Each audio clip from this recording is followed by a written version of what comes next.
Hey guys, welcome to another episode of From Pixels to Plastic. I am your host, Pixel Dan. Today I'm joined by my lovely fiance, Christina, and we are going to play the Q Bert board game.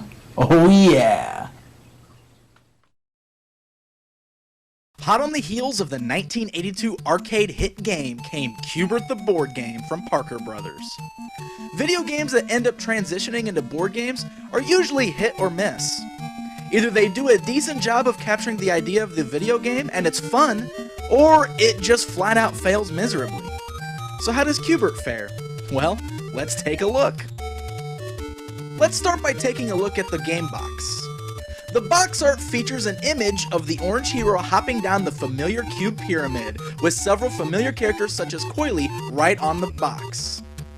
It really is a wonderful looking box with some really great retro artwork. The game board itself looks just like the main playing field on the arcade game, featuring the pyramid of cubes. Each cube includes small peg holes on them meant for each of the pieces. Speaking of pieces, let's see what we've got. Of course, you've got your main piece, Q Bert himself. Several villain pieces are also included, such as the red and green balls, Coily, Slick, Ugg, and Wrong Way. 3 dice are also included.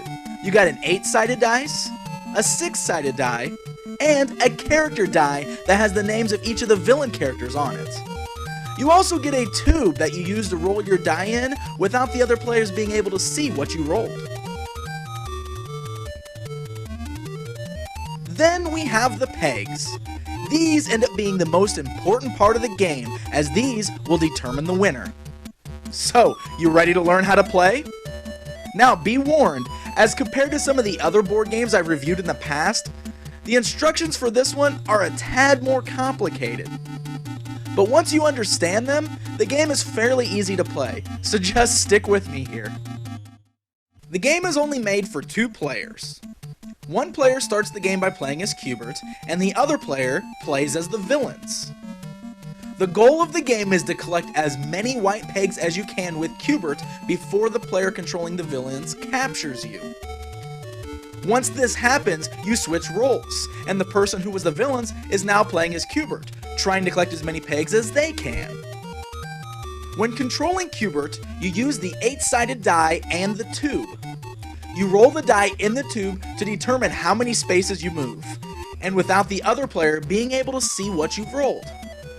You're allowed to move up to the number you roll, meaning you don't have to move the full amount it shows. Q Bert starts at the top of the pyramid, just like in the video games, and can move either down, or up and down, all in one turn to collect the pegs. Just like in the video game, you cannot move across the cubes. 1, 2, 3, 4, 5. Yeah, look at that. Who's the man? Who's the Q Bert man? Oh, Pixel Dan. What? As the villains, you first roll the character die to see which character you will be moving this turn. You then roll the 6-sided die to see how many spaces that character moves. Now, each character has a specific path that they are allowed to take. Luckily, the instruction sheet has a handy key right on the back, so I'll run through it for you. The red ball starts at the top of the pyramid and can only move down.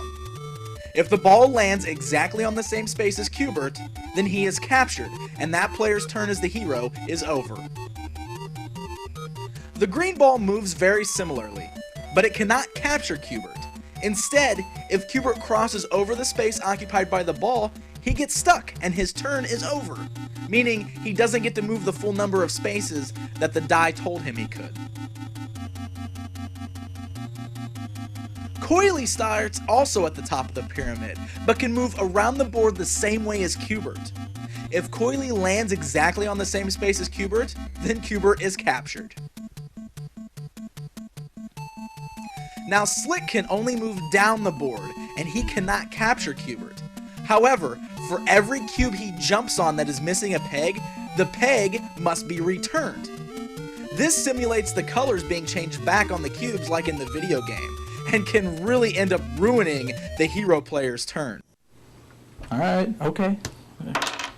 Oh, you're in trouble now. Oh, because here comes Slick. Oh yeah, 1, 2, 3, 4, 5. And now I'm putting back 1, 2, 3, 4, and 5 in your face! I'm gonna win!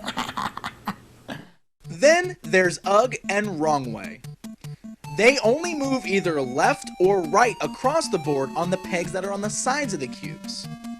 If Q Bert crosses over a cube that they are occupying, he is automatically captured.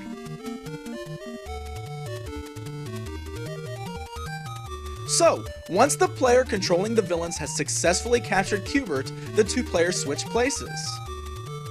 The game ends after both players have played as a turn as Q Bert. The winner is then decided by whoever collected the most white pegs on their turn as Q Bert. And that's it! I know it sounds a tad complicated, but really, once you get going, it's easy to understand, and the game works. It really seems to capture the idea of the video game and makes a decently fun board game to play with your friends. I got 9 of those things. Face it, I won. There's no way you're gonna beat me. I had 20 in your face! You got what? I finally beat you. I had 20!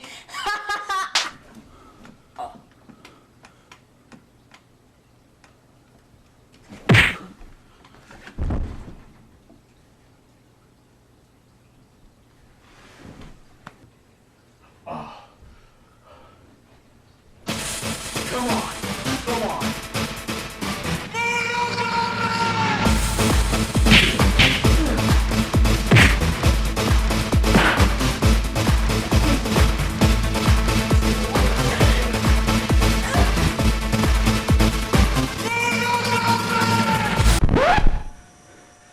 Are you as turned on as I am right now?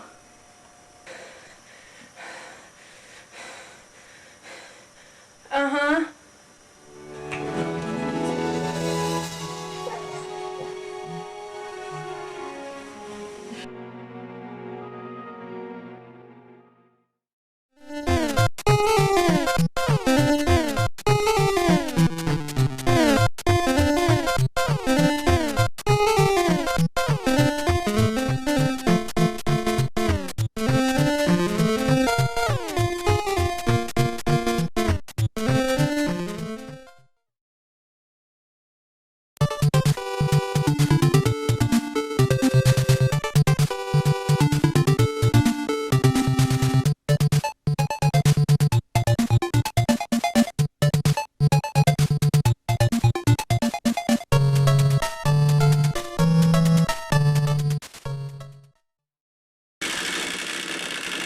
Do it, Doc!